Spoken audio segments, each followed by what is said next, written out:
Hello everyone. It's me, Arden Lee. I am back today with another video. And in today's video, I want to talk a little bit about our mindsets around our finances. I want to talk a little bit about the abundance that we allow ourselves, some of the beliefs and thought patterns that limit us into financial scarcity as almost sometimes as an identity.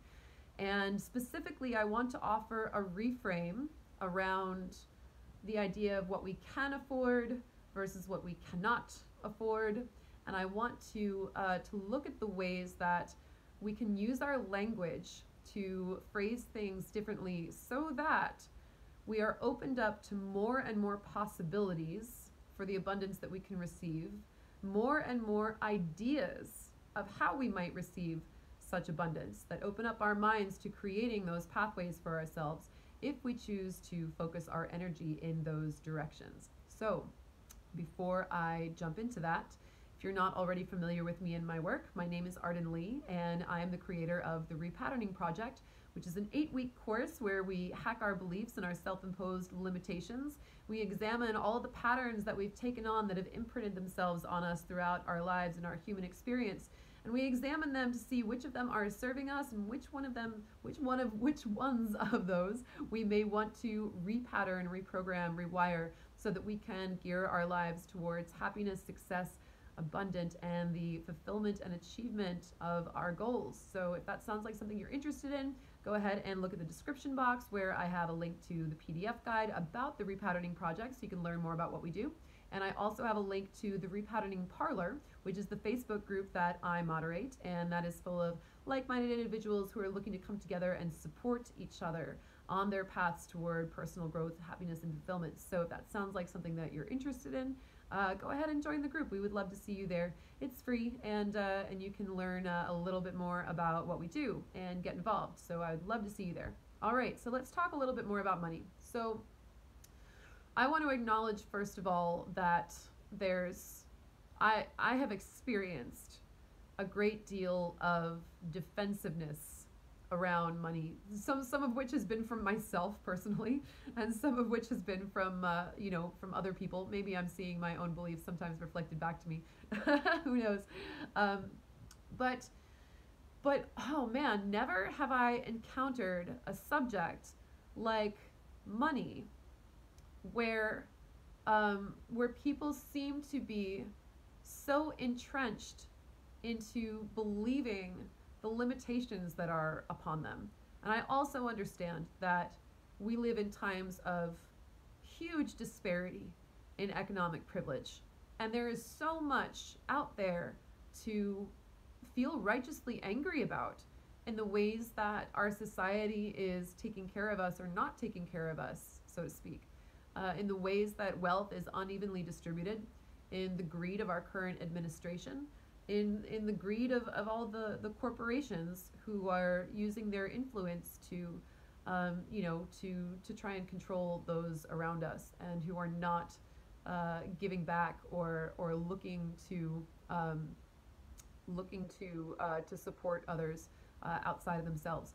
And because we live in a society like this, there's often this idea that to have money or to seek money is inherently greedy and therefore evil because we associate it with people who are, people or corporations, or CEOs, or, essentially people who are looking to acquire money at the expense of other people, or sometimes at the expense of their own integrity. So when you suggest to someone that they could be making more money than they are right now, there is sometimes this deep-rooted sense of defensiveness that comes up in them and says, well, I don't have that privilege, or I'm not like that, or I'm, what do you have? Whatever story they have around why they can't have more money than they currently do.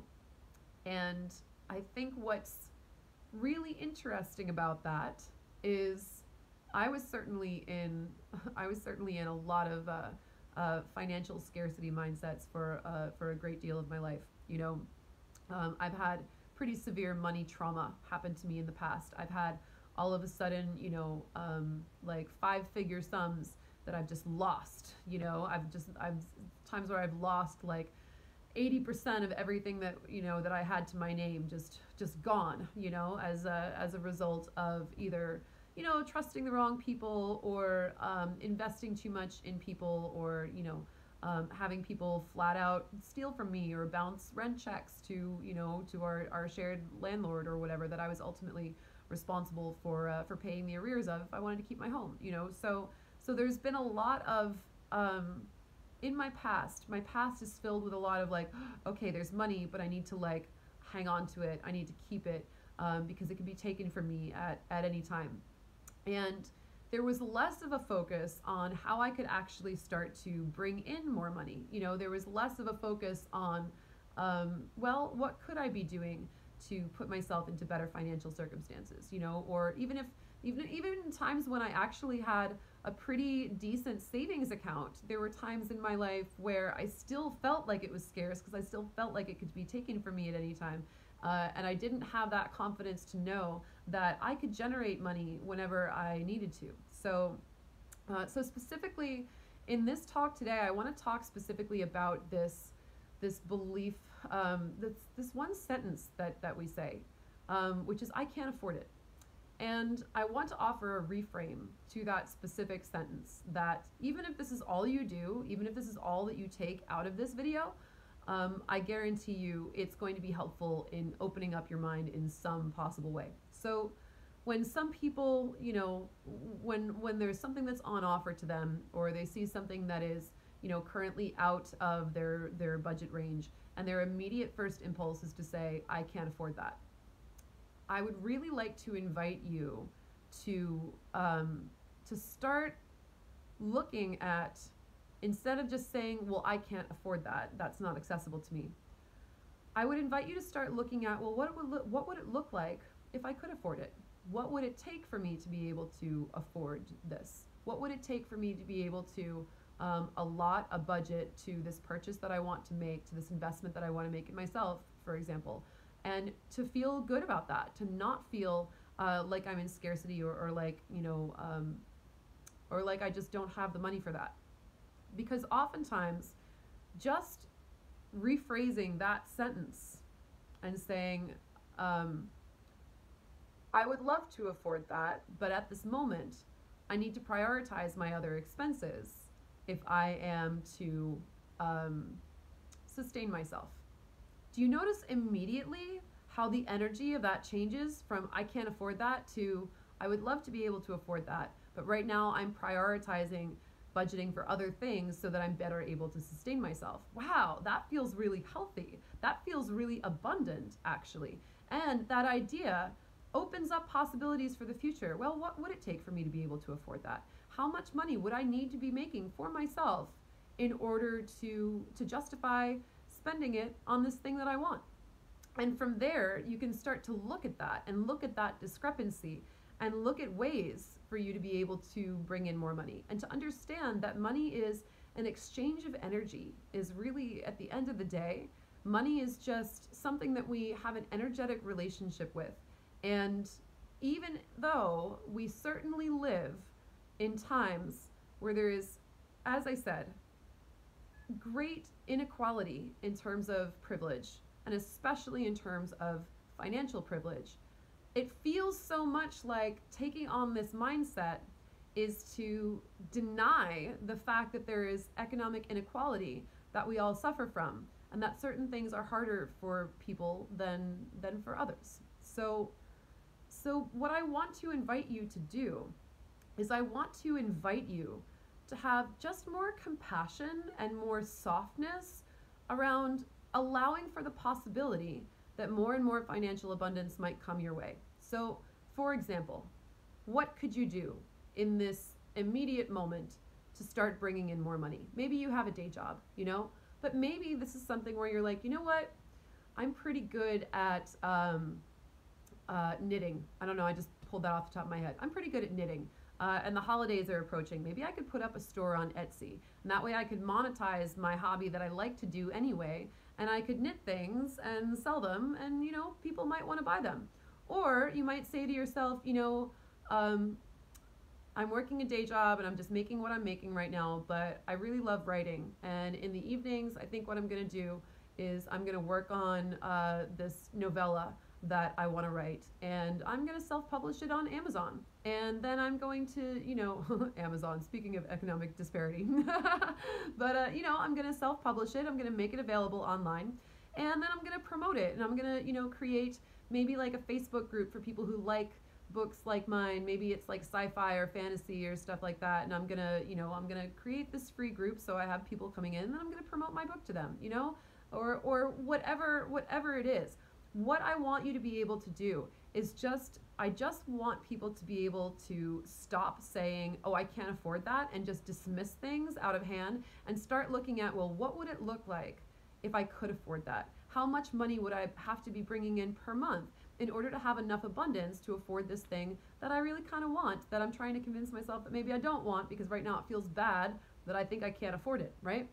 When you start to open up those possibilities and look for more and more avenues for money to come through for you, then you're just going to, it's like the law of attraction, you guys. It's whatever you put into that core belief of your confirmation bias is something that you're going to start seeing more and more opportunities for around you. So when I first learned about this, for example, I said something like cute or clever online after watching my business coach Adam Lyons give a talk on money mindset at one of his conferences that he runs, and he wasn't my business coach at the time.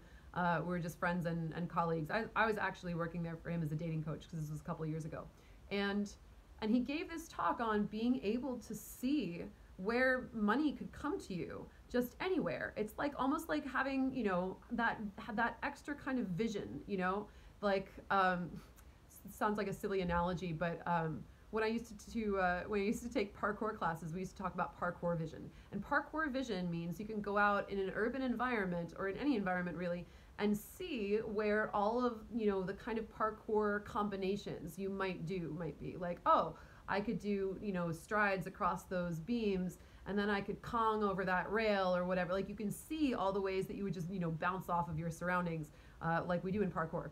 And similar to that is the ability to be able to see opportunities to bring in more money for yourself wherever you go. So essentially, after I watched this talk, I said something cute or clever online, and someone was like, oh, that would make a great t-shirt. And I was like, oh yeah, that would make a cool t-shirt. And then one of the people who had been also facilitating with Adam commented and was like, yeah, you could go and open a free account on Teespring, and you could put that phrase on the t-shirt, upload any clip art that like either stock clip art or original art that you have, that you create yourself. You can upload it, and you can put it onto a t-shirt, and you can put the link out and sell to people. And I was like, oh my God, wow, like money really is everywhere, isn't it? Now, I'm not getting rich off of my Teespring designs, but that tiny spark, that tiny seed, that tiny realization made me realize that if I want to be able to bring more and more money in for myself, all I have to do is find things of value and offer them to people and charge a worthwhile price for it. Charge a fair price that feels good to my amount of labor, and that feels good for the value that the other person is getting out of the transaction. And the more and more that I stop saying, oh, I can't afford that,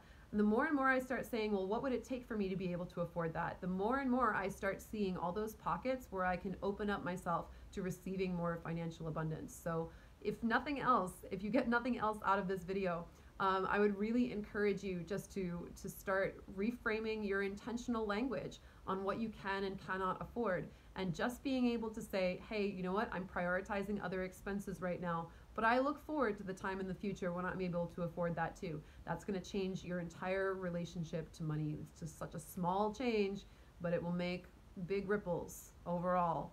And of course, that also has to be followed up with focused intent and action, naturally. But it's that first reframe that we do in our minds that changes our relationship to it and opens up all those kinds of possibilities. So I hope this was useful. Thank you for listening, and I'll see you next time.